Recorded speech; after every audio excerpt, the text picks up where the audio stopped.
Welcome to the Daily Quiz Podcast. Today's category is Science and Nature. Let's get to it. Question 1. What is the word for a group of maras? Is it A seat, B, a paddling, C, a stud, or D, a troop?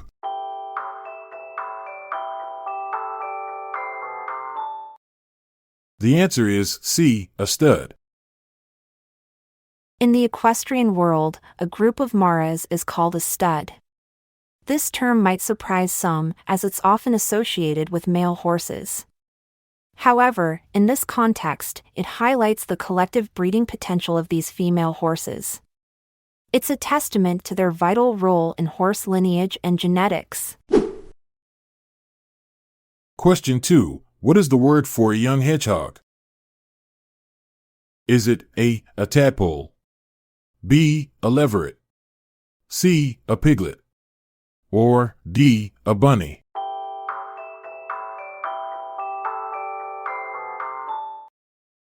The answer is C, a piglet. A young hedgehog is adorably called a piglet, a name that conjures images of tiny, spiky creatures with an unexpected link to pigs. This charming term highlights the playful nature of language and animal nomenclature, as these little critters snuffle around much like their barnyard namesakes. Question 3. Which is the largest nerve in the human body? Is it A, sciatic nerve, B, optic nerve, C, lumbar plexus, or D, ulnar nerve?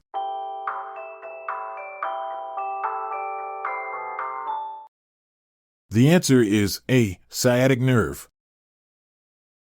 The sciatic nerve, the largest in the human body, can be as thick as a man's thumb. Stretching from the lower back down to each leg, it's responsible for both movement and sensation. Interestingly, its name derives from ischiaticus, Latin for hip joint, highlighting its crucial role in leg mobility. Question 4. What connects the nose to the ear?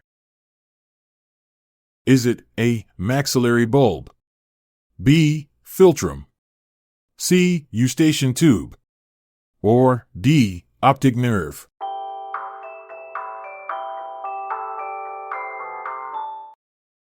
The answer is C, eustachian tube. The eustachian tube, a tiny yet mighty passageway, connects the middle ear to the back of the nose and throat. It plays a crucial role in equalizing air pressure on both sides of your eardrum, which is why swallowing or yawning can help pop your ears during altitude changes. Question 5. What is the name of the compound made of nitrogen and hydrogen that is commonly used in fertilizers? Is it A, ammonia, B, methane, C, hydrogen sulfide, or D, nitrogen dioxide?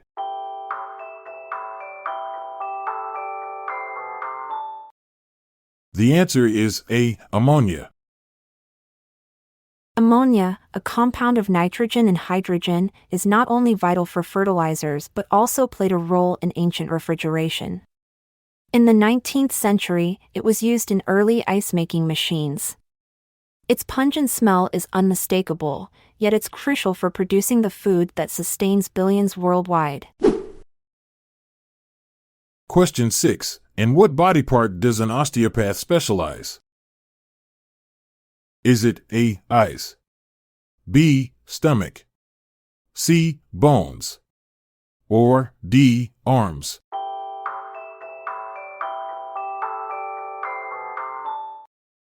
The answer is C, bones.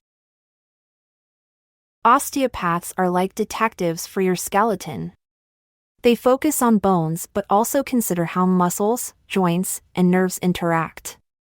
Using their hands as tools, they can feel subtle changes in tissue tension and structure, aiming to restore balance and health without the need for surgery or medication. Question 7. What is the word for a group of bucks? Is it A, an eye, B, a shoal, C, a murder, or D, a brace?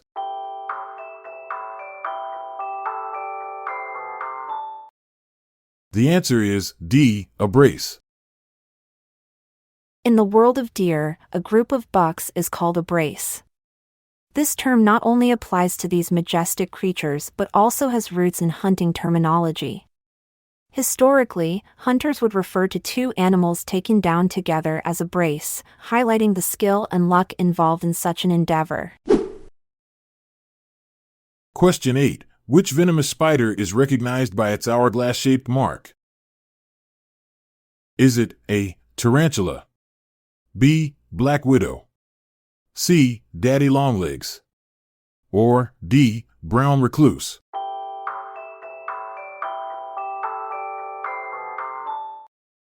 The answer is B, black widow. The black widow spider, notorious for its potent venom, is easily identified by the striking red hourglass marking on its abdomen. Despite their fearsome reputation, bites are rarely fatal to humans. Interestingly, female black widows sometimes consume their mates post-mating, a behavior that inspired their ominous name and countless urban legends. Question 9. What is ecogeomorphology the study of? Is it A, volcanoes, B, interactions between organisms and geomorphological processes, C, music in society, or D, the sun?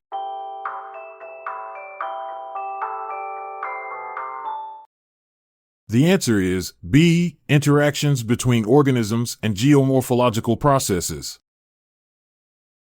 Ecogeomorphology explores the fascinating dance between living organisms and Earth's physical landscapes. Imagine how beavers, nature's engineers, reshape river systems with their dams, or how plant roots stabilize soil on a hillside. This field reveals the dynamic interplay where life not only adapts to but also sculpts its environment.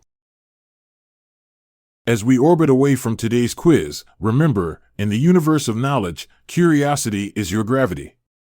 Stay curious and keep exploring. I'm Montgomery Jones. And I'm Amalia Dupre. See you later, until tomorrow comes around. This episode is produced by Classic Studios. See the show notes page for sources and credits. Check out our other podcasts in our network at classicstudios.com.